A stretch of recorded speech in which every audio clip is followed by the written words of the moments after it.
Hello friends, welcome to our channel.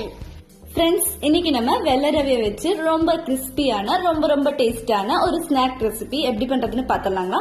நம்ம சேனலுக்கு புதுசா இருந்தீங்கன்னா மறக்காம சப்ஸ்கிரைப் பண்ணுங்க. அப்படியே பக்கத்துல இருக்க பெல் ஐக்கானும் கிளிக் பண்ணிடுங்க. இன்னைக்கு இந்த கப்ல 1 கப் அளவுக்கு நான் வெள்ளை ரவை எடுத்துருக்கேங்க. இந்த ஸ்நாக் ரெசிபியை மறக்காம உங்க வீட்டுல ட்ரை பண்ணி பாருங்க. இது உங்க எல்லாத்துக்குமே ரொம்ப பிடிச்சதா இருக்கும்.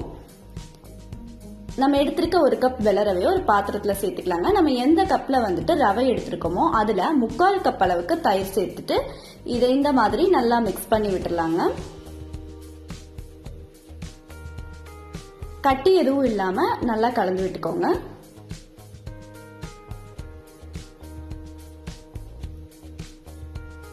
இது வந்துட்டு ரொம்ப மொறுன்னு அவ்வளோ சூப்பரா இருக்கும். இதை பிடிக்காத ஆளே இருக்க மாட்டாங்க. அந்த அளவுக்கு எல்லாருமே வந்துட்டு ரொம்ப விரும்பி சாப்பிடுவாங்க.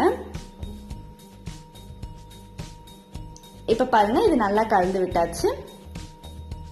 இது அப்படியே வந்துட்டு ஒரு 10 to 15 நிமிஷம் வரைக்கும் நல்லா அப்படியே மூடி வச்சிடலாங்க. அப்பதான் வந்துட்டு நமக்கு தயிர் வந்துட்டு ரவையில எல்லாம் நல்லா ஊறி வரும். 15 நிமிஷம் ஆயிடுச்சு. அதுக்கப்புறமா எடுத்து இந்த மாதிரி இன்னொரு டைம் மிக்ஸ் பண்ணி விட்டுக்கோங்க. நமக்கு இந்த பக்குவத்துல இருந்துச்சுன்னா கரெக்டா இருக்குங்க. உங்களுக்கு ரொம்ப கெட்டியா இருந்துச்சுன்னா மறுபடியும் 2 ஸ்பூன் கூட தயிர் ஆட் பண்ணிக்கோங்க. இதுல வந்துட்டு 1/2 ஸ்பூன் சீரகம் சேர்த்துக்கலாங்க. கூடவே கொஞ்சமா குறுமிளகு சேர்த்துக்கலாம். அடுத்ததா கறிவேப்பிலை கொஞ்சம் வந்துட்டு கட் பண்ணி சேர்த்துக்கோங்க. கூடவே ஒரு பெரிய வெங்காயம் இந்த மாதிரி சின்னதா கட் பண்ணி உள்ள சேர்த்துக்கோங்க. அடுத்ததா வந்துட்டு 2 பச்சை மிளகா, 1 காஞ்ச மிளகா சேர்த்துட்டு தேவையான அளவு உப்பு போட்டுக்கலாங்க. நெக்ஸ்ட் 1 ஸ்பூன் இதுல நம்ம நெய் ஊத்திக்கலாங்க. நெய்க்கு பதிலா நீங்க எண்ணெய் கூட ஊத்திக்கலாம். இப்ப வந்துட்டு தண்ணி எதுவும் சேர்க்காம இது இந்த மாதிரி நல்லா கலந்து விட்டுக்கோங்க. கரெக்டா இருக்கும் நமக்கு.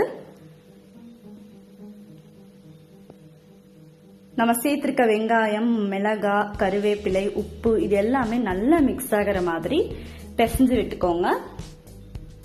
நமக்கு இந்த மாதிரி கிள்ளி போடுற அளவுக்கு பக்குவத்துல இருந்துச்சுன்னா வந்துட்டு நமக்கு கரெக்டா இருக்குங்க.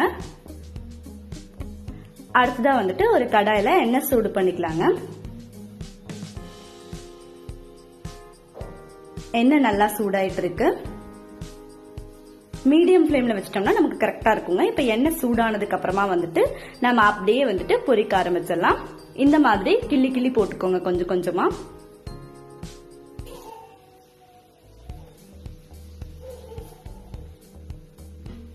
பாருங்க எவ்வளவு நல்லா வருதுன்னு.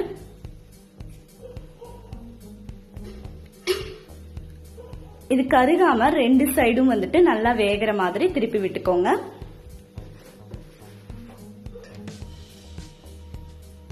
ரெண்டு சைடும் இந்த மாதிரி திருப்பி போட்டுக்கோங்க. நம்ம வந்துட்டு ஸ்நாக் பண்ணணும்னாலே கோதுமை மாவு, மைதா மாவு இந்த மாதிரி தான் வந்துட்டு வச்சு செய்வோம். ஆனா இந்த மாதிரி ரவால வந்து நம்ம அடிக்கடி ஸ்நாக் பண்ண மாட்டோம். நீங்க செஞ்சு பாருங்க, உங்களுக்கு அவ்வளோ சூப்பரா இருக்குங்க. இந்த டேஸ்டும் வந்துட்டு உங்களுக்கு ரொம்பவே நல்லா இருக்கும். பாருங்க, இந்த அளவுக்கு வந்ததுக்கு அப்புறம் நம்ம எடுத்துடலாம். இது ரொம்ப நல்லா பொரிஞ்சிருச்சு. இப்ப நமக்கு ரொம்ப சூப்பரான ஈவினிங் ஸ்நாக் ரெடி ஆயிடுச்சு. இதை அப்படியே எடுத்து டேஸ்ட் பண்ணிடலாங்க. பார்க்கும் போதே நமக்கு எடுத்து சாப்பிடணும் போல தோணும். அந்த அளவுக்கு ரொம்பவே நல்லா இருக்கும். மீதி இருக்கிறதையும் வந்துட்டு நம்ம இந்த மாதிரி பொரிச்சு எடுத்துக்கலாங்க. இந்த மாதிரி கொஞ்சமா கிள்ளி போட்டுக்கோங்க. உங்களுக்கு கரெக்டா இருக்கும். நம்ம இது ரவால செஞ்சதா அப்படின்னு சொல்லி நமக்கே ஆச்சரியமா இருக்கும். அந்த அளவுக்கு இது வந்துட்டு உங்களுக்கு ரொம்பவே நல்லா இருக்கும். நம்ம வந்து கோதுமை மைதாலே வந்துட்டு ஸ்நாக்ஸ் செஞ்சு சாப்பிட்றதுக்கு இந்த மாதிரி ட்ரை பண்ணி பாருங்க. உங்களுக்கு ஒரு டிஃப்ரெண்டான டேஸ்டா இருக்கும். டிஃப்ரெண்டான ஸ்நாக்காவும் இருக்கும். இந்த மாதிரி பொரிஞ்சதுக்கு அப்புறமா வந்துட்டு நம்ம ஸ்டவ் ஆஃப் பண்ணி எடுத்துடலாங்க. இப்ப நமக்கு ரொம்ப சூப்பரான ஸ்நாக் ரெடி ஆயிடுச்சு. உங்க வீட்லயும் இதை நீங்க மறக்காம ட்ரை பண்ணி பாருங்க. பாக்குறதுக்கே ரொம்பவே சூப்பரா இருக்கும். இந்த வீடியோ பிடிச்சா லைக் பண்ணுங்க, ஷேர் பண்ணுங்க, கமெண்ட் பண்ணுங்க.